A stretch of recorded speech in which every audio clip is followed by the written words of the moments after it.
Yeah. That's the only way. I did that. I've gone in that direction. I never come this direction. Not bad.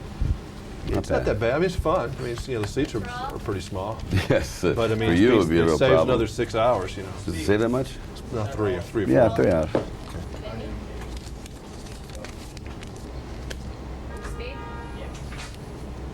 You said this is one of the most enjoyable characters you've ever played. Why is that? Because he has an intelligence about him, and he still can be quite physical when necessary. And it's one in which he has he's romantically inclined. I mean, he's driven erotically, which my other characters have been driven by other motivations and passion for women. I know a lot of hooting and hollering goes on during this movie. I don't know if you've noticed that, if you've seen it with a real audience yet, but there's... We gotta stop for a sec, sorry. What? Right? You're right. The line in London's 2 get hours corn sometimes. and stuff like that. You can starve to death in England. And what do we need to do? We have to do this over again? Are we going to pick up where we left off, or what? Pick it up from the beginning. Oh, from the beginning? Yes. Okay. Let me know when. We're rolling, speeding. All right. For speed? Speed.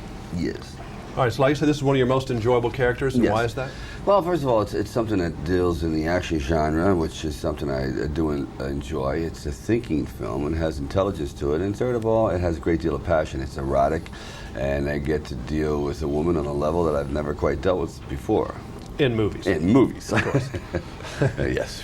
Now, Bruce Willis was complaining to me about how horrible these love scenes are. They're so technical, and and people are in there bugging him and stuff like that. And of course, you feel the same way, that you hate doing love scenes in movies, right? I like them. I don't have the problem is you're laying down, you're off your feet, you're in the shower, it's warm, and you're there with a beautiful person. What's the problem? Maybe you need to speak to Bruce about this. Yeah, well, one thing is you better like your partner. I mean, that's the thing. Maybe he wasn't in with someone. Oh, he liked it. He just wanted to complain. Oh, okay. He hates everybody, remember? All right, well, that's his thing. His motives. Have you ever, I was looking at a tape the other day at a Planet Hollywood opening, and there were thousands of people all lined up to see you and screaming and hollering.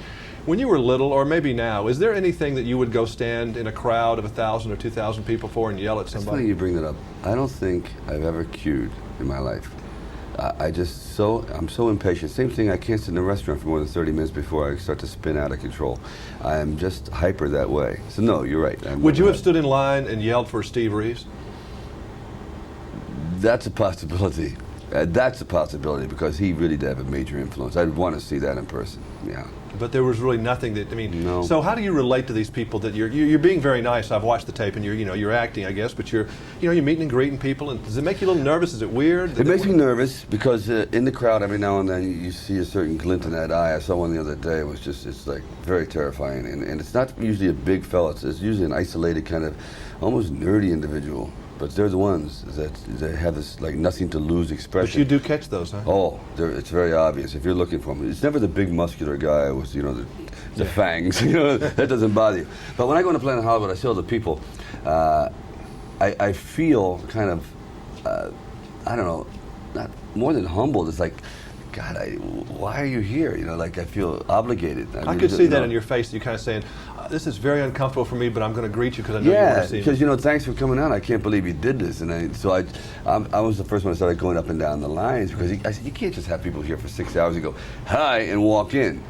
And you're like this bitch. So I start running up and down the lines, back and forth, and now everyone's doing it. And I think it's necessary because the support for a restaurant is unheard of. Well, they support your films too. Yes, obviously. very much. And so. after they've seen you, they're really going to support your film. Yes, even more. I think so. I was reading that you eat 1,100 calories a day. Oh well, it's that's not blown out of possible proportion. to run around a lot, is it? No. If I know a scene's coming up, let's say a scene that's going to be not very physical but extremely dramatic, and I have to be cutting edge anger.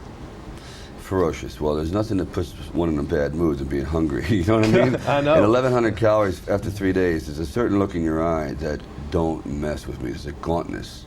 And then if I know there's a action scene coming up, I'll start eating, like, say, French toast, pancakes, anything that has a great deal of starch, pasta, whatever, oatmeal. Big oatmeal is one of my main. Then I have a lot of energy. I feel extremely bulky and powerful, you might say. Big difference. 1,100 calories doesn't make you powerful, but it does give you that horrible kind of veneer. If I went out and took you to McDonald's today and really at gunpoint forced you to eat all kinds of crap, would you feel bad in a couple hours, or you think you'd be all right? If it was Saturday night, I could deal with it because I knew, because usually I cut off Saturday and Sunday is a freebie. You know, And you there's eat no all kinds of abstinence. stuff? Yes, Monday to Friday is I'm like in the army. But the weekend, because you have to have a release. Otherwise, you would blow up. You'd go. You would self-immolate. You'd kill yourself. You have to have something to look forward to. I remember Mr. T and I, when we were doing Rocky 3, we got down to like 2.83% body fat, and we looked for the weekend. At the end of the weekend, we always have vanilla ice cream. I kept saying, but we start Monday. Is ice cream there? Ice cream there? Ice cream there? Yes. Sorry, there's ice cream. And we start to salivate. By Friday, we'd run in there, and the guy brought mint green. And Mr. T and I literally took the guy and put him in the freezer. We tried to shove him into a motorhome freezer, which is this big, because you look forward to it so much. I couldn't believe it. And this came mint, jelly, cocoa, stone, whatever it was. It was horrible. So, but anyway, that's this kind of rhythm or this kind of method that I've adhered to for years. Well, you still look great, son. Thanks a lot. Look forward to seeing Judge Dredd. Sounds fun. Okay, thank you. Thank you.